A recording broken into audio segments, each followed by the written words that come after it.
Et avec vous, Jean-Marc Lazare, bonjour.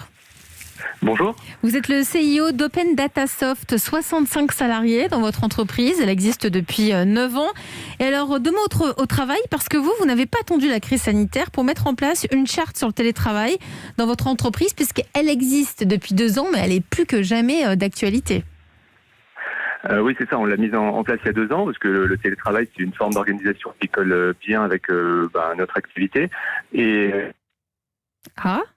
Jean-Marc Lazare, est-ce que vous êtes avec nous? On a un petit problème de liaison, les joies du direct. Et ben voilà, allô, vous êtes là. Donc vous nous disiez que vous avez une charte de télétravail qui avait été acceptée dans plusieurs cas de figure. Oui, c'est ça, c'est une charte de télétravail qui prévoit plusieurs cas de figure, soit le télétravail occasionnel qui permet à chaque collaborateur finalement de s'organiser au mieux sa vie privée et vie pro pour remplir ses missions, et puis un télétravail plus permanent qui rend possible effectivement les collaborateurs cette fois-ci une organisation complètement distante des bureaux, avec en revanche quelques règles à respecter. Quand on dit un télétravail plus durable, c'est quoi concrètement chez vous? C'est qu'on peut être même loin de son lieu de travail et venir finalement de façon très occasionnelle au bureau. Oui, c'est ça. Donc, en revanche, on attache beaucoup d'attention à l'organisation d'un certain nombre de rituels. On est attaché, je dirais, à une vie d'équipe. On est une entreprise assez jeune qui a grandi assez rapidement, avec, y compris pendant la période du confinement, des embauches. Donc, c'est sûr que pour intégrer de nouvelles équipes et s'habituer à une nouvelle pratique, sachant qu'on est une entreprise qui est quand même surtout en présentiel, pour reprendre l'expression consacrée, c'est important de faire en sorte que chacun puisse revenir régulièrement au contact de ses collègues.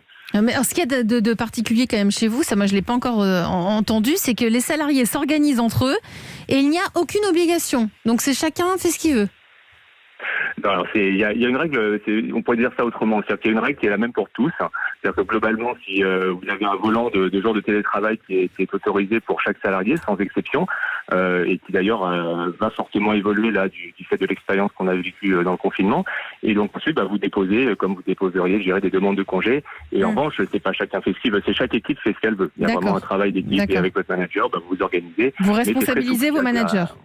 Et là, le fait, avec les règles qui évoluent un petit peu, avec le télétravail qui est recommandé partout en France en ce moment, ça vous fait évoluer un peu, puisqu'en plus on sait qu'il va y avoir de nouvelles zones rouges qui vont arriver, c'est ce qu'a annoncé à l'instant le porte-parole du gouvernement. Oui, c'est ça nous a fait évoluer. Je pense que comme tout le monde, on a pris conscience aussi, on a vu probablement des barrières un peu psychologiques sur ce qui était possible ou pas de faire en télétravail, et on s'est rendu compte par la force et la nécessité que beaucoup de choses fonctionnaient finalement très bien. Donc on va passer d'un volant de télétravail dans la charte précédente à 2 journées par mois, donc ce qui peut paraître un peu proportionnellement, à 2 journées par semaine. Donc ça veut dire que la règle très souple qu'on indiquait il y a un instant va pouvoir s'appliquer à 2 journées par semaine, donc pas tout à fait 50% du temps de travail, mais à tous les collaborateurs. Ça, c'est pour le télétravail occasionnel qu'on peut prendre, de manière très simple pour s'organiser soi-même.